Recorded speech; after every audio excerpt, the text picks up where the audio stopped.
People whispered about her the moment she stepped into the corporate boardroom, not because she was cold or arrogant, but because she looked like a woman who had mastered every inch of her life except one, control over her own family.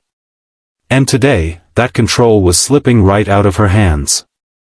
Isabel Hartley, brilliant, wealthy, and intimidatingly put together, was pacing inside her glass-walled office on the 14th floor of Hartley & Company, clutching her phone so tightly her knuckles turned pale. "Isabel, darling, I hope you didn't forget," her mother's voice echoed through the speaker. "Tomorrow's charity banquet. And you must bring your boyfriend. You told me you were seeing someone for months." Her stomach twisted. She had lied. Lied to stop her mother from arranging yet another perfect man for her. Lied to get her parents off her back. Lied because even at 30, she was tired of being treated like a child who needed to be paired, polished, and presented to society. She forced a breath. "Yes, Mom. I'm bringing him." She hung up, leaned back against her desk, and closed her eyes. She didn't have a boyfriend. She didn't want one. But she needed someone, just for one night, to make her family believe she was living life on her own terms. Her mind flicked through possibilities. A coworker? No. A friend? She had none close enough. Hire an actor? Risky. Awkward. She needed someone safe. Simple. Approachable. Someone who wouldn't complicate things. Her gaze drifted out her office window, down toward the small park across the street where parents picked up their kids from the childcare center. She often watched them while sipping coffee, people who looked normal, peaceful, nothing like the chaotic maze of expectations she lived in. And then she saw him. A tall man in a worn gray hoodie, holding a small girl's pink backpack. His dark hair was messy in a charming way, as if life had little interest in giving him time to comb it. But what caught her attention wasn't him, it was how he knelt to tie his daughter's shoes, smiling with a softness Isabel rarely saw in anyone. A single dad. Something tugged inside her chest. He seemed kind. Gentle. Someone who wouldn't play games. Maybe. She grabbed her bag and rushed out before she could overthink the insanity of what she was planning. Downstairs, she crossed the street quickly, arriving just as the man took the girl's hand. "Excuse me," she called out, breathless. He turned. He had warm brown eyes, tired but calm, the kind of eyes that made you feel heard even before you spoke.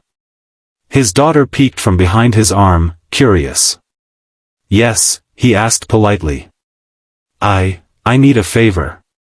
She winced at herself. What a terrible start. He lifted an eyebrow. "Do we know each other?" "No," she admitted. "But I've seen you picking up your daughter. I work across the street." His daughter stepped forward a little, her voice sweet and soft. "Daddy, is she your friend?" He smiled down at her. "Not yet, sweetheart." Isabel swallowed, feeling ridiculous. "My name is Isabel Hartley. I know this might sound strange, but I need someone to act as my boyfriend for a charity event tomorrow. Just one evening." He blinked. "Twice. You want me to act?" His tone wasn't mocking, just genuinely confused. "Yes," she said quickly. "I'll pay you. Whatever amount seems fair." His expression changed immediately. Not offended, more cautious. Protective. He placed a hand lightly on his daughter's shoulder. "Look, Miss Hartley, I appreciate the offer, but I'm not interested in being paid to pretend anything. I'm just a maintenance technician trying to pick up my kid." Isabel felt heat rise to her cheeks. She had blown it. She turned to leave, but a small voice stopped her. "Why do you need someone to pretend?" the little girl asked innocently. Isabel turned back, stunned. Well, she hesitated. How could she explain to a child that her family valued appearances more than her happiness? Sometimes grown-ups feel pressured to look a certain way. The girl frowned. Mommy used to do that. Daddy said she didn't have to. The man cleared his throat, uncomfortable. Ava. No, it's okay, Isabel murmured gently. Thank you for sharing that. She started to back away again, feeling foolish. But then. Wait, he said.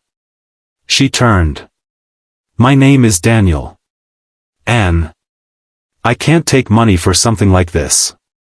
But if you really need someone, maybe we can talk for a minute. Hope flickered inside her like a pulse of light. They sat on a bench near the playground while Ava ran toward the slides. The chilly evening breeze rustled the trees as Isabel explained everything, her parents' expectations, the pressure to be their perfect daughter, the lie she was now trapped in. She didn't hide the embarrassment she felt. Daniel listened quietly, elbows resting on his knees. When she finished, he exhaled slowly. That sounds exhausting. It is, she whispered. My parents wanted my life plan too, he said. But then I became a dad at 23. Plans change. She looked at him curiously. Where's Ava's mom, if you don't mind me asking? He paused, eyes on his daughter's small silhouette. She left when Ava was 3. Said she wasn't ready for this kind of life. Oh. I'm sorry. It hurt, he admitted. But Ava is everything to me now. Isabel watched the softness in his eyes and felt a twist in her heart. He wasn't just a man, he was an entire world for a child who depended on him. So, she said quietly, will you help me? He looked at her for a long moment before nodding. I'll go with you. Not because you offered money, but because you look like someone who hasn't had anyone simply support her in a long time. Her eyes stung unexpectedly. Thank you, she whispered. Just one condition. What is it? I'm not going to act. I'll be myself. If your family asks, we'll tell them we're getting to know each other. Nothing more. She nodded quickly. That's perfectly fine. Good, he said, standing as Ava ran back. Then we'll see you tomorrow. As he walked away holding his daughter's hand, Isabel felt something she hadn't felt in years. Relief. And something she couldn't yet name. The next evening, Isabel stood at the entrance of the banquet hall in a deep emerald dress that shimmered like calm water. Her heart thumped loudly. What if he didn't come? What if she looked like a fool in front of her entire family? She chewed her lip anxiously, until she saw him walking toward her. Daniel wore a simple black suit, not expensive but clean and well-fitted. His hair was neatly styled, and his eyes held that same warm calmness that settled her nerves instantly. He was carrying a tiny bracelet in one hand. A gift from Ava, he said with a half-smile, handing her the beaded bracelet made of mismatched plastic beads. She said it's for luck. The childish colors clashed hilariously with her elegant dress. But something in her heart melted. Help me put it on, she asked softly. He did. His touch wasn't romantic, just steady, gentle, grounding. They entered the hall together. The moment they stepped inside, heads turned. Conversations paused. Isabel braced herself. Her mother appeared almost instantly, draped in glittering jewelry, eyes sharp. Oh my goodness, darling. And you must be Isabel's boyfriend. She grabbed Daniel's hands dramatically. We've heard nothing about you. That's because we're still getting to know each other, ma'am, he said calmly. Your daughter is incredible. Isabel froze. Her mother blinked. Well, her mother said, flustered but pleased, I'm delighted. Truly. Throughout the night, Daniel was patient with endless questions, polite without being stiff, and, most importantly, unapologetic about who he was. When someone subtly hinted he didn't seem like the type Isabel usually dated, Daniel simply replied. I think people deserve to be known for who they are, not who others expect them to be. The comment